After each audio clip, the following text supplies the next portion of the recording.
Supposedly based on a famous poem, Itsy Bitsy follows a family as they subscribe to the oldest cliche in the book and move into a secluded mansion where they soon find themselves being targeted by, well, you know what's coming, a huge ass spider. As an Australian, yeah, that's my funny accent, who isn't afraid of spiders, I was very interested by the potential of this film. It's also been a minute since I've seen anything with the horror cliche of the family moving into the haunted house. And I love the idea of the film being inspired by the rhyme. It seemed like a lot of harmless fun. But, and there is a big but, it was not like the rhyme at all. Itsy Bitsy was made with an estimated budget of $7 million. It aimed to be a terrifying horror film, but I felt like it belonged more on the Lifetime movie shelf. Of course, with a side of spider. The film was co-written, directed, and produced by Mika Garlow. Garlow is a talented visual effects artist. His resume includes Frozen, not that one, this one, The Perfect Host, Hatchet, The Quiet Ones, and much more. In this department, Garlow is primarily listed as the visual effects executive producer. This is one of the people who oversee the visual effects production team. They're also responsible for the planning, development, and sticking to the budget. So it was nice to see that he was also credited as a visual effects producer on his own film Itsy Bitsy. To say that he was hands-on for this film is an understatement. The film started off where I least expected it to, in the jungle. In a cave, we see a tribe as they mourn their stolen artifact. I mean, come on, the cliches grow. And of course, the repercussions of the stolen artifact has everything to do with this spider hunting this family in a house in America.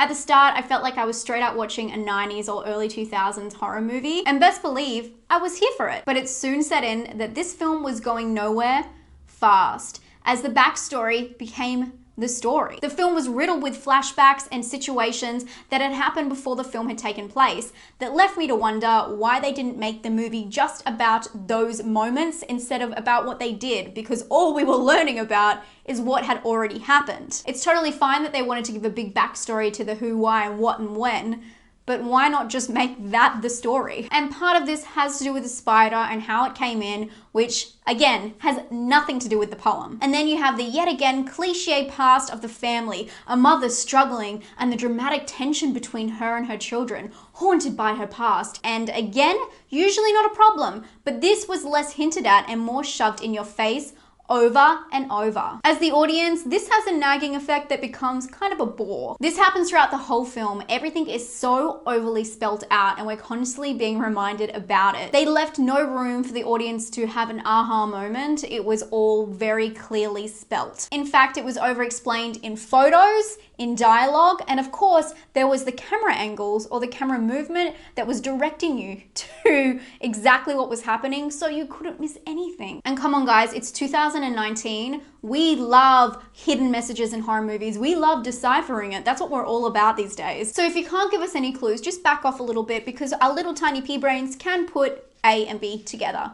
Just stop nagging. What I'm saying is this film was clearly forced. But I know all you guys really want to know about is the spider, and she does pop her head up throughout the film, and some parts of her I really loved. There was grit, texture, slimy, and sickly. The practical effects side of her was pretty badass, but there was some CGI mixed in with it, and it was a little bit jarring. My issue with the spider was, although she was revealed fully early on, she doesn't get any intense screen time until the end of the film. And I know that this is kind of expected in a creature feature, but they made it.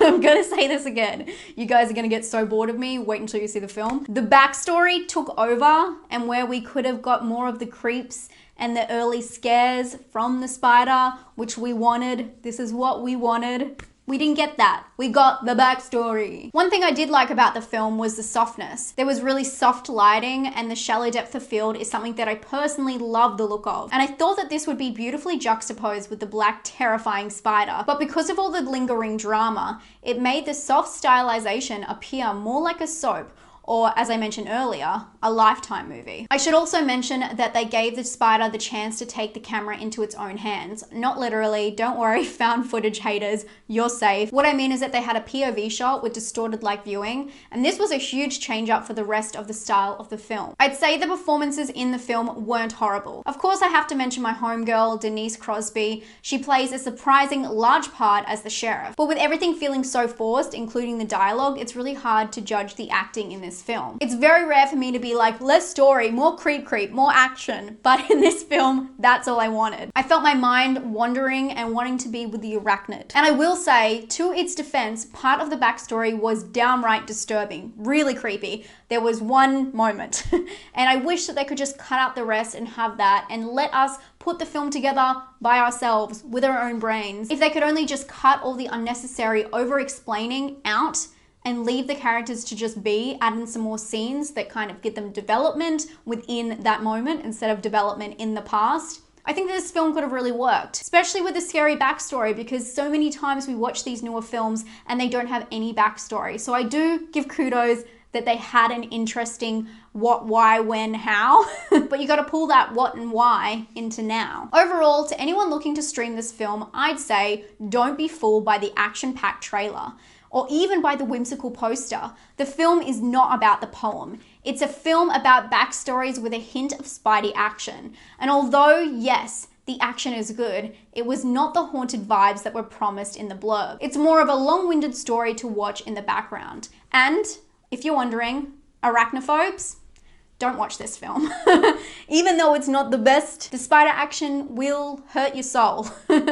I give it that. I'm gonna give this film a 4 out of 10. There's a lot that could be improved, and yeah, it kind of sits on that side of the scale for me. For scare, I'm gonna give it a 4 out of 10, and for originality, I'm gonna give it a 2 out of 10 because them cliches. Thank you guys so much for watching, and if you haven't subscribed and you've thought about it, do it now. It's a perfect time. I do 2 new videos every single week. And if you like this video, please give it a thumbs up. And if you want to hang out with me this weekend, I'm doing a live stream on the 31st, which is Saturday for most of you guys. Here are the times. I'd love to see you there. It's a live Q&A with lots of interactive games. In fact, here's a hint.